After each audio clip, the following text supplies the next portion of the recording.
Vous comprenez, c'est le premier esprit qui a animé l'homme après qu'il ait mangé de ce fruit que le Seigneur avait défendu de manger. Il dit, j'ai entendu ta voix et je me suis caché parce que j'ai eu peur. La peur, frères et sœurs, c'est un esprit d'oppression.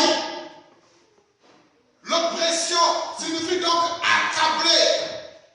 L'oppression signifie également être étouffé, être écrasé. La peur a pour objectif de t'étouffer, de t'écraser, de te dominer, de t'assujettir. Parce que lorsque la peur te gagne, tu perds tous tes moyens. Et il utilise deux choses. Il te fait peur par rapport à ce que tu as vécu dans ton passé. Et cette peur se manifeste par la culpabilité. Il te fait peur par rapport à l'avenir que tu ignores complètement. Et cette peur se manifeste par l'angoisse. Vous me suivez ce matin? Et lorsque la culpabilité ou l'angoisse gagne ton cœur, tu ne peux plus rien faire. Quand bien même la vision est claire à l'ombre de l'autre côté. Alors la peur vient. Et vous savez, la peur est un esprit. La peur a soulevé la mer, a agité la mer, a secoué la mer, de façon à ce que la barque puisse être remplie. Et que eux-mêmes constatent de leurs propres yeux et qu'ils proclament de leur propre bouche l'angoisse, la panique. Frères et sœurs, franchement, si moi aussi j'étais à leur place, j'allais sûrement trembler même plus que. Parce que je ne voudrais pas condamner Pierre et les disciples ce matin, mais j'aimerais simplement tirer une leçon par rapport à leur vie, pour comprendre que Jésus étant monté dans la barque, nous l'avons suivi. Et lorsqu'on a suivi une tempête, alors une grande, forte tempête se lève dans nos vies. Une forte tempête. Vous savez, la Bible dit qu'il y a la joie dans le ciel lorsque une âme se répand. Et vous savez que cette joie n'est pas partagée par le monde des ténèbres. Cette joie n'est pas du tout partagée. Lorsqu'il y a la joie dans le ciel, il y a la colère dans le monde des ténèbres. Il y a la colère qui se dit, on dit, mince, il est parti. Ah, il faut qu'on fasse tout, on doit le récupérer. Donc il va envoyer l'esprit de peur, comme un éclaireur, pour chercher à agiter ta vie, pour chercher à secouer ta vie. Et quand tu regardes ta vie ne ressemble à plus rien du tout. Plus rien du tout, rien ne marche, rien ne tient en place parce que la terre bouge. Et quand la terre bouge, tout ce qui a été debout commence à tomber. Ce que tu as bâti pendant des années commence à s'écrouler. Ce que tu as préparé pendant des années commence à se briser autour de toi. Alors, pourquoi on dit alors? Parce qu'il y a eu quelque chose qui s'est passé. Le Seigneur a préparé quelque chose de bon. Mais quand le monde des ténèbres est en colère, il envoie la peur. Parce que quand tu appartiens à Jésus, quand tu es monté dans la barque avec Jésus, en train de suivre Jésus, il est difficile au monde de ténèbres de toucher, voire même impossible. Alors qu'est-ce qu'ils peuvent faire? Ils doivent te sortir de la barque. Ils doivent te sortir de la présence de Jésus. Ils doivent te sortir du terrain légal où tu dois être normalement. Et pour ce faire, ils envoient leur émissaire, leur ambassadeur, leur précurseur, leur pionnier, la peur.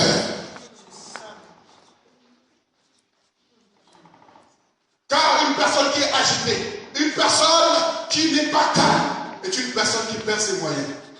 Et quand tu perds tes moyens, tu perds tout. Et tu commences même à déclarer des paroles qu'il ne faut même pas déclarer. Et tu confesses des choses qu'il ne faut même pas confesser. Et vous savez comment la peur se manifeste en nous? Souvent, c'est quoi? C'est la colère. Waouh! Tout ça parce qu'on est animé par l'esprit de peur. Alors, étant effrayés, nous voulons effrayer les autres. Souvent, les plus peureux sont les gens qui sont nerveux.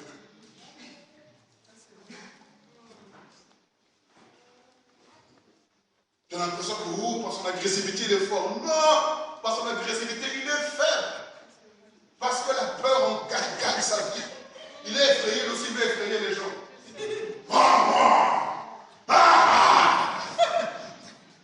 Alors qu'est-ce qui se passe? Toi, si tu es agité, tu te contrôles pas et tu rentres dans le jeu. Alléluia. Nous sommes là ce matin. Le Seigneur a promis la paix. Il faudrait qu'on parle de ce qui est opposé à la paix et qui anime ta vie de façon à ce qu'une fois dévoilé, que l'esprit de peur s'éloigne de toi et que la paix de Dieu prenne place dans ta vie et que tu vives les promesses de Dieu. Oh, je pense que tu as dit un amen violent. Alléluia. La peur. Alors que Jésus qui a initié ta vie, tu suis Jésus, tout est apparemment sens dessus-dessous autour de toi. C'est pour un temps. Ce n'est pas pour toujours. C'est pour un temps. Mais ce temps-là, il faut le supporter, il faut l'endurer. Frères et sœurs, on ne peut pas dire que voilà, je peux mettre le chronomètre pour dire que ça va durer 5 mois, 6 mois. Non, je ne connais pas de temps que cela va durer. Mais tout dépend également de ta foi. Tout dépend également de ta croissance dans la présence de Dieu. Plus tu seras faible dans la présence de Dieu, et plus il va te garder dans la situation pour te rendre solide. Alléluia. Alors, frères et sœurs, à cause de Jésus, ses disciples vivent une forte tempête. À cause de Jésus, ils vivent alors des situations vraiment désagréables. À cause du nom de Jésus, oui, nous avons engagé le nom de Jésus, nous avons accepté de suivre Jésus. À cause de lui, je ne peux plus faire ceci ou cela. Alors je dépends totalement de lui. Je dépends de lui. Et s'il dormait, c'est parce que les disciples étaient censés prendre le relais.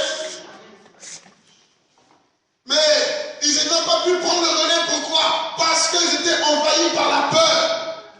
Il y a des choses que Jésus attend de toi, mais il ne les voit pas. Il y a des choses que le Seigneur voudrait que tu fasses, que tu vives, mais tu ne les vis pas. Parce que tu es engagé, tu es gagné, tu es envahi par la peur. Et la peur est un esprit qui étouffe. La peur est un esprit d'oppression. Alléluia. C'est le premier esprit qui a gagné Adam et qui l'a poussé loin de la présence de Dieu. À cause de la peur, il est dans la culpabilité. C'est parce que j'ai mangé de ce fruit. Et j'ai eu peur. Lorsque j'ai entendu ta voix, je me suis souvenu alors que j'ai fait mal. Et j'ai eu peur. La culpabilité. À cause des choses faites dans le passé. Et le Seigneur est fidèle. L'autre Dieu est fidèle et juste. Le psalmiste pourra dire, si tu comptais tous nos péchés, qui vivrait, ô Éternel? Si le Seigneur devait compter tous nos péchés, qui vivrait? Si nous confessons nos péchés et si nous les délaissons, alors il est fidèle et juste pour nous les pardonner. Dieu n'est pas un rancunier pour te rappeler tes fautes d'il y a 20 ans, il y a 10 ans, il y a 15 ans, il y a 5 ans. Même d'hier soir quand tu les as confessés et que tu les as abandonnés. Alléluia. Alors, la peur qui te gagne et qui se manifeste par la culpabilité de ce que tu as fait hier, ce matin, tu dois le chasser dans le nom de Jésus. Il y a également la peur qui se manifeste quant à ce qui concerne l'avenir. Parce que tu ne sais pas demain, je sais comment ça va se passer demain. Aïe, aïe, aïe. J'ai peur pour demain, je ne sais même pas. Après demain, comment ça va se passer? Ecclésiaste 6, au verset 9. La Bible dit, mieux vaut voir de ses propres yeux que de laisser aller son imagination. Car ce n'est que vanité et poursuite devant. Mieux vaut voir de ses propres yeux que de laisser aller son imagination.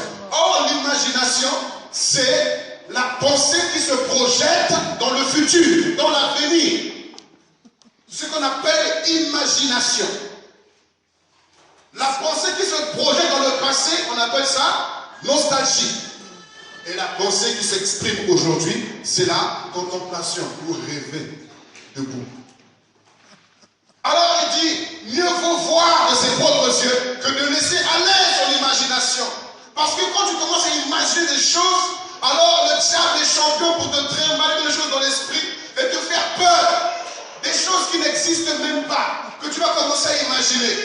Et souvent notre pensée commence par imagine que. Et là la peur gagne ton cœur. Et quand la peur gagne dans ton cœur, tu es scotché. Tu es bloqué sur place. Et tu n'oses plus rien faire du tout. Et ta prière n'est plus une prière d'adoration, mais une prière de culpabilité, une prière de faible, une prière de minable, une prière de mendiant. Parce que tu as laissé aller ton imagination. Et cette imagination te pousse à te condamner, te pousse à freiner toi-même ton avenir. Ecclésiaste 6:9, mieux vaut voir de ses propres yeux que de laisser aller son imagination. Tu ne sais pas ce qui concerne demain. Ne commence pas à dire, imagine que, oh là là, Seigneur, oh là là, Seigneur. Et tu commences à faire des prières qui n'ont pas de bête. Le Seigneur a dit à Adam, qui t'a appris que tu es nu? Qui t'a appris à avoir peur du lendemain?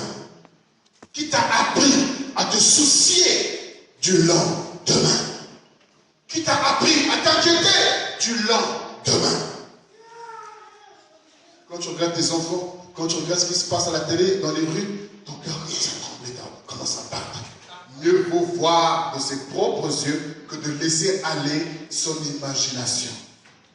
Vous savez, en France, ils sont très forts au niveau de la communication. La communication ici est vraiment très poussée. Et quand on regarde cela, il y a de quoi ne même plus se sortir de la maison.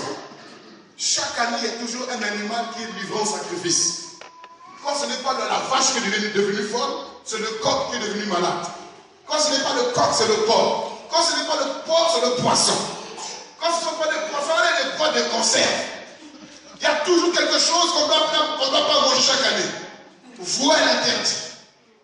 Alors la psychose gagnant les cœurs, alors puisque les bouchers donc sont censurés, on va se diriger vers le poissonnier. Et le poissonnier va faire un gros chiffre d'affaires parce qu'on dit que la vache est devenue folle. Elle commence elle tremble les dents. Alors maintenant elle est devenue sage apparemment, elle est devenue normale. Elle est devenue normale, maintenant on peut manger la vache. Alors la grippe vient. Alors la volaille, attention la volaille, c'est dans les temps pas de volaille, faites attention. Alors cela fait également l'affaire des bouchers et du poissonnier.